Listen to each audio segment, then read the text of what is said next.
Protesting has been an American tradition since its earliest days, as demonstrated by such famous events in the founding of our country, such as the Boston Tea Party. The right to protest is enshrined in the First Amendment under the Freedom of Assembly Clause, and the First Amendment itself has been cemented nationwide by the 14th Amendment. However, in recent history, protests have gone more and more violent. The most well known of these violent riots in recent history are the Rodney King riots. These increasingly violent protests call into question how we define a protest and when does it become a riot and when do police intervene.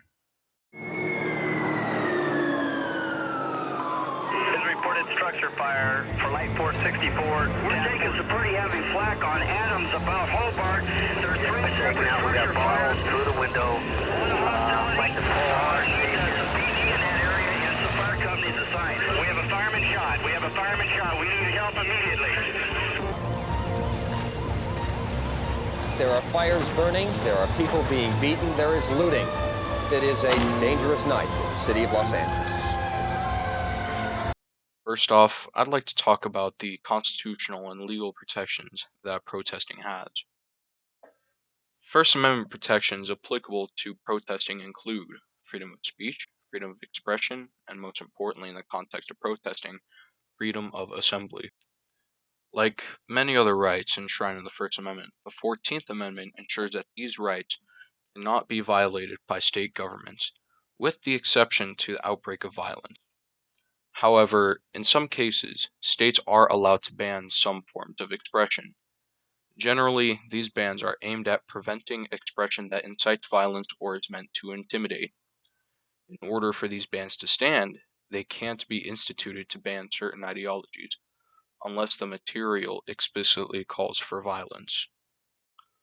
Organized protest can be held in public places, such as parks, sidewalks, streets, and in front of government buildings, so long as these protests don't block access to the public areas or buildings where the protest is taking place, and the protests aren't impeding the operations of the buildings/areas.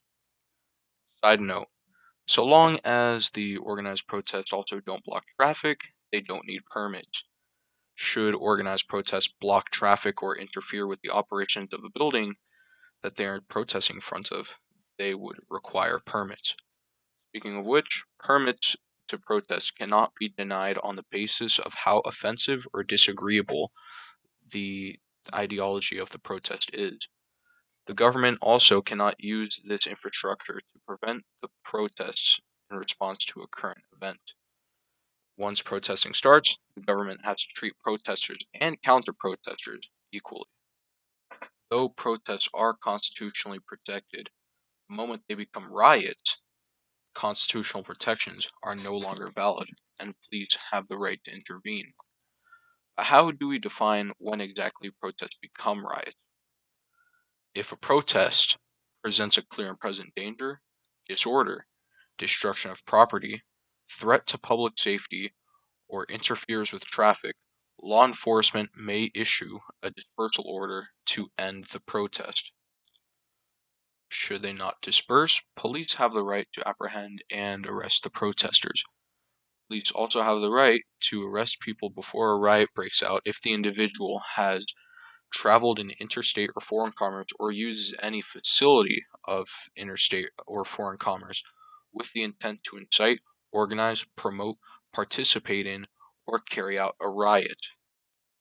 To commit any act of violence in furtherance of a riot, or to aid and abet any person in inciting or participating in a riot, or committing any act of violence in furtherance of a riot, and who either during the course of any such travel or use of thereafter performs or attempts to perform any other overt act for any purpose specified, shall be fined or imprisoned to not more than 5 years, or both.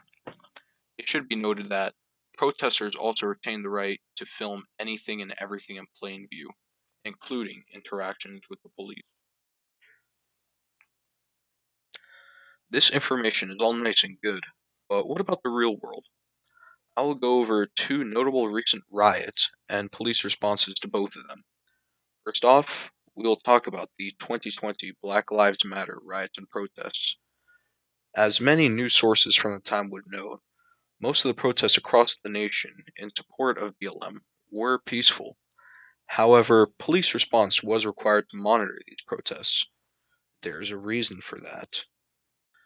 Mixed in with the peaceful BLM protests were riots. Riots that would see cities across the country burning.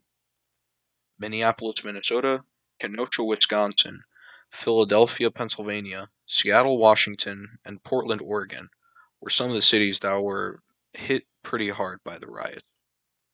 In total, protests and riots combined, there's an estimated 16 to 25 million participants in the movement, and around $2 billion in damage were caused by the riots.